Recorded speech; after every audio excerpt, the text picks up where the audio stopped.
Hi guys, welcome back to this week's episode of Miss Planet. This week's episode just really kind of touches my heart. We are going to be helping a wonderful community member, Lisa, with an amazing celebration.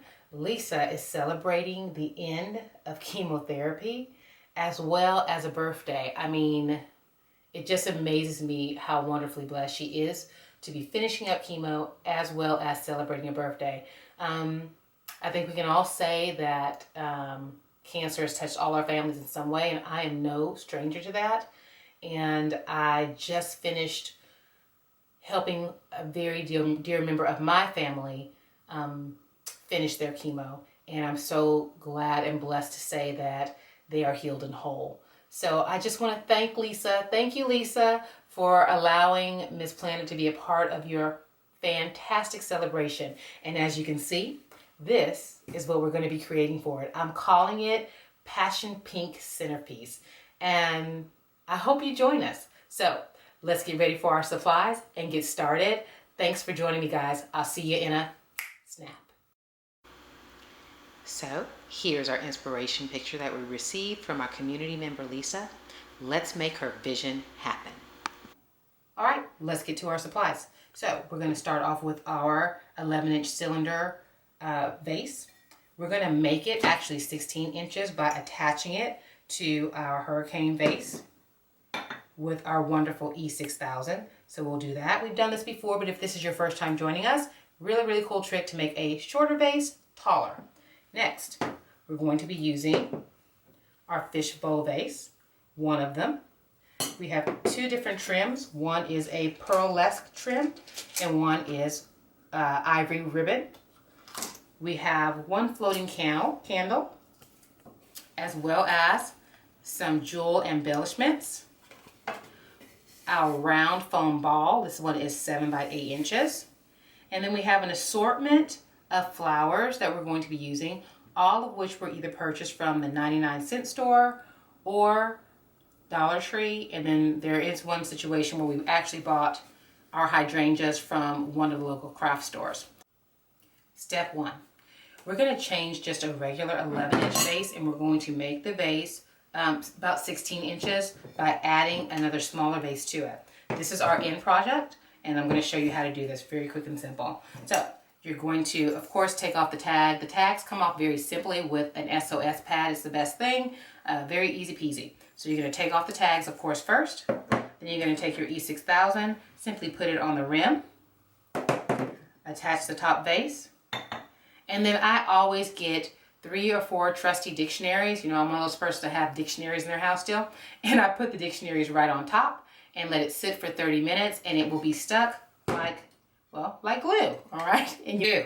So now we're going to take this foam ball and we're going to create what I call a groove. The groove is going to fit so it can sit nice and snug on top of the top of your vase. So the first thing you're going to do, I have this little foam cutter. You can get at any craft store. If not, guess what? Use your scissors. It's okay. Scissors are fine. And then I have an Expo marker because you can wipe the Expo off. It won't be permanently marked on there. So I've already started this one, as you can see. So I'm going to show you how I did that. I basically had my ball down and I put my vase on top of it, and I drew a circle around to give me a guideline to cut out my groove. Then I took my little trusty foam cutter, I cut out the groove, make it a little mold. It's about 1/2 inch deep, so make sure you can see that good. And then it simply goes on top, right in the grooves. Measure it out first, and it sits nice and snug on top. Make sure you match the grooves up. There we go. Nice and snug. As you saw in the inspiration picture, it's all about pink and pretty. So let's go ahead and get started with that. I'm going to start with my wisteria. It comes, the one that I found actually in the local craft store, comes in a 2-stem, and that's really all you need for this project. So, and remember, don't worry, all the things you need are down below. The link to it is down below in our description. So don't worry about that. All right, so I always, as in the past, if this is your first time joining us, I always place my flowers before I put the glue on them. I place them, see if I like them, adjust them if necessary, and then I go back, pull them out, put my glue on their stem and reinsert them back into the area that they came from. So let's go here. The wisteria in our inspiration picture is a draping. So I'm just gonna drape it. And notice I don't put the stem all the way in because you want it to have a natural draping to it, as natural as possible. That is the thing with our artificial flowers. If you place them in a way that is not natural, then people will know right off that they're not real flowers. So just keep that in mind. And I'm just placing one on each side, really to balance. All right, so go ahead and do that step and come on back and let's get to the next one.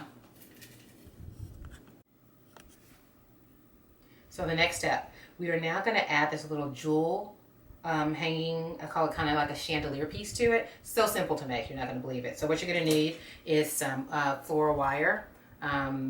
Very simple, very bendable, and I'm going to show you how to put it together. So I took some very simple embellishment. This is a pearl embellishment. Now, I like to use the iridescent pearls, but it's really your preference. So you're going to measure how long you want the strand to hang. It's all your preference. Remember, I tell yourself, trust your own plan. So I've measured how long I want it to dangle. I went ahead and got these plastic jewels from my local craft store. Again, the link to the supplies is in our description below, so you don't have to try to memorize all of this. I took just a piece of my floral wire and I just made a little loop with it. And it's very simple to make the loop. You simply take the end of a paintbrush, your floral wire, and you're going to wrap it around it. Wrap it, make a loop, and then take your scissors. Where are my scissors? Well, I'll find them later. Take your scissors and you just snip it off, and you end up with a loop. Then you're going to take your jewel piece. You're going to loop it on. You can open it a little bit. And then you're going to slide the end of your pearl strand right to it. I know my hands are kind of in the way. Give me just a second. There we go. I think you can see it now. Okay. So I've just slid it in there. And my camera woman is saying you can see it. And I'm going to just pinch it and close it with my fingers. It's very pliable. And there you go. That simple. From there, I'm going to make a pin from my floral wire. I know I don't consider myself cheap. I'm frugal. And if one product can make things and I don't have to buy separate things, that's what I use. So again, with my floral wire, I just took it, wrapped it around my finger, and made a clip. Very simple. Snapped it off, and there's my clip. So that's what I have here. I have my clip. So I'm going to take my jewel strand. I'm going to decide where I want it. That looks like a good spot. Take my clip, get my hand out of the way, take my clip, and just push it right in to my foam ball, like so. All right, so we've added our chandelier pieces, as I'm calling it. Next, we're going to start loading flowers. There really is no rhyme or reason. I always, like if you've joined me in the past, I always start with one flower and load it all up and then layer after layer. The way to make these centerpieces look real is layering. There's no flat flowers up against the foam ball, so that's the key. So these are pink carnations. They were purchased at the Dollar Tree. $1, and you get about 6 stems on one bunch. I use 4 bunches of this. So 6 times 4, let's do the math, 24. Oh, I can do math. All right, so about 24. Of course, that is not like the magic number. You can use as many or as few, or even a different flower if you choose to. Remember, I'm only giving you the plan, and then you make it your own. So let's go ahead and start loading them. You start loading yours, and I'll see you back here in a snap.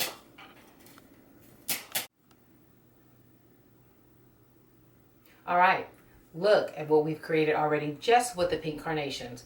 I'm so excited, and I pray, Lisa, that this is your vision and you're able to use those supplies that you already purchased to make this passion pink centerpiece. So let's continue.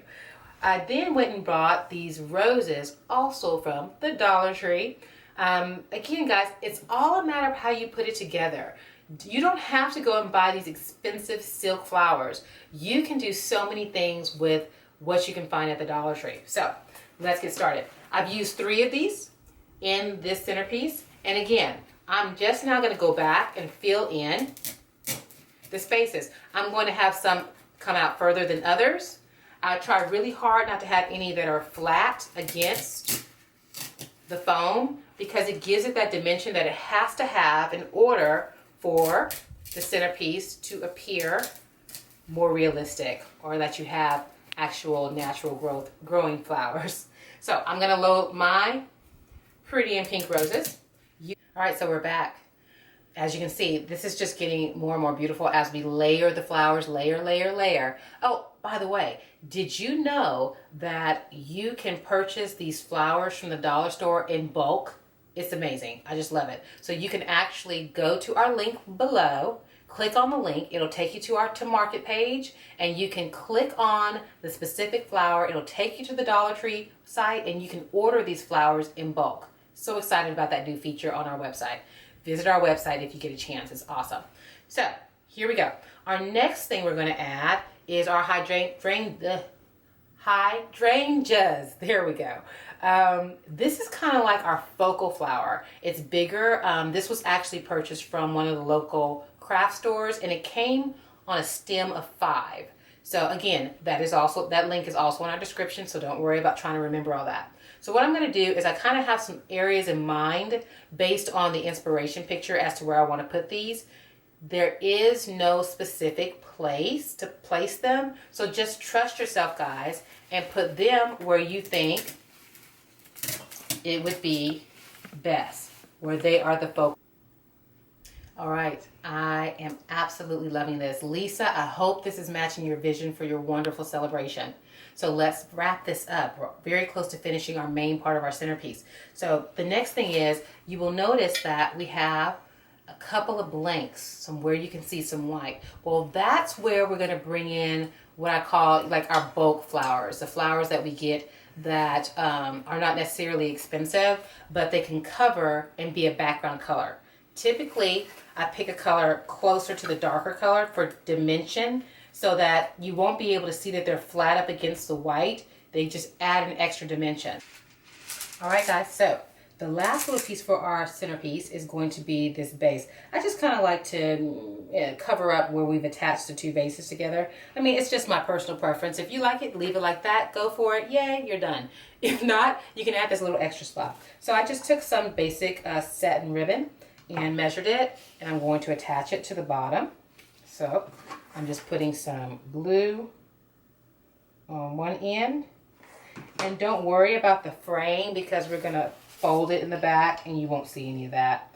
And then just lining it up right at the bottom, trying not to burn myself, but so much for that. The other side, I'm going to fold it.